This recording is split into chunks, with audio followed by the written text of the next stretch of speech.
بسم اللہ الرحمن الرحیم۔ روزگار پاکستان یوٹیوب چینل پر خوش آمدید۔ میں ہوں عبدالباسط۔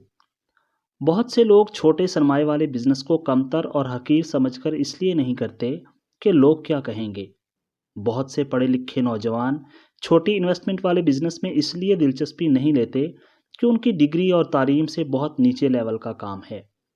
اس لیے ایسی سوچ والے لوگ عموماً نوکری کو ترجیح دیتے ہیں، اور نوکری کی تلاش میں سب سے مقدم یہ ہوتا ہے کہ تنخواہ زیادہ ہونی چاہیے، اچھی جگہ ہو، لگژری آفس ہو، تمام سہولیات ٹیبل پر میسر ہوں۔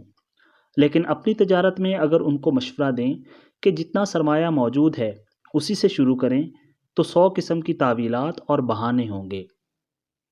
دکان، ریڑھی، ٹھیا، چھابڑی تو بہت نیچے کے کام ہیں۔ ایسے لوگوں کو لگی لگائی فیکٹری یا مل چاہیے ہوتی ہے، بس بڑی انکم ملے۔ اس لیے سالوں سال نوکری کی تلاش اور انتظار میں گزار لیں گے، مقروض ہو جائیں گے، بیکار اور فارغ رہ کر آس پاس سے سینکڑوں طعنے اور باتیں برداشت کر لیں گے، مگر اپنا کام کرنے سے عزت میں کمی آئے گی، توہین ہوگی۔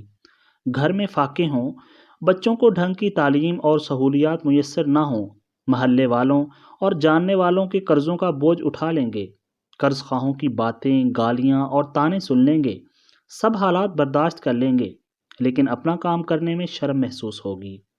ایسے لوگوں سے کہا جائے کہ جو رقم پاس ہے اسی سے شروعات کر لو، ترقی کرو گے، تو کہیں گے کہ اتنی رقم سے کتنا بزنس ہوگا، صرف وقت ہی ضائع ہونا ہے۔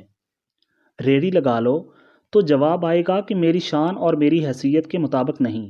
کوئی چھوٹا موٹا ٹھیا شروع کر لو تو جواب ہوگا کہ میری عزت گوارا نہیں کرتی، لوگ کیا کہیں گے، جاننے والے کیا کہیں گے۔ میں ایک فیملی کو جانتا ہوں جو معاشی تنگی کی انتہا پر ہیں۔ میں اکثر انہیں چھوٹے موٹے کاروبار کے آئیڈیاز دیتا ہوں تو ان کا جواب ہمیشہ نا میں ہوتا ہے۔ کیسے کریں، کہاں کریں، کون کرے، لوگ کیا کہیں گے۔ سوچنے سمجھنے والی بات تو یہ ہے کہ جب لوگ تنگ دستی دیکھ کر کچھ نہیں کہتے، کچھ نہیں کرتے، تو رزق حلال کے لیے کی گئی محنت دیکھ کر کیا کہیں گے۔ اور دوسروں کے آگے اپنی مجبوریوں کا رونا رونے سے 1000 گنا بہتر ہے کہ کوشش کی جائے، محنت کی جائے۔ بہت ساری مثالیں ہمارے آس پاس موجود ہیں کہ لوگوں نے چند ہزار روپے سے کام شروع کیا، آج کروڑوں میں بزنس کر رہے ہیں۔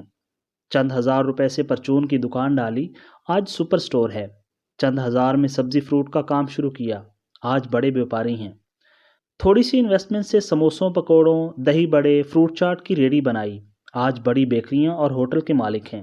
اس لیے اگر بڑے پیمانے پر بزنس کرنا ہے، زیادہ انکم کی طلب ہے، ترقی کے عروج پر جانا ہے، تو سب سے پہلے بلندی پر جانے والی سیڑھی کی پہلی لڑی پر قدم رکھیں۔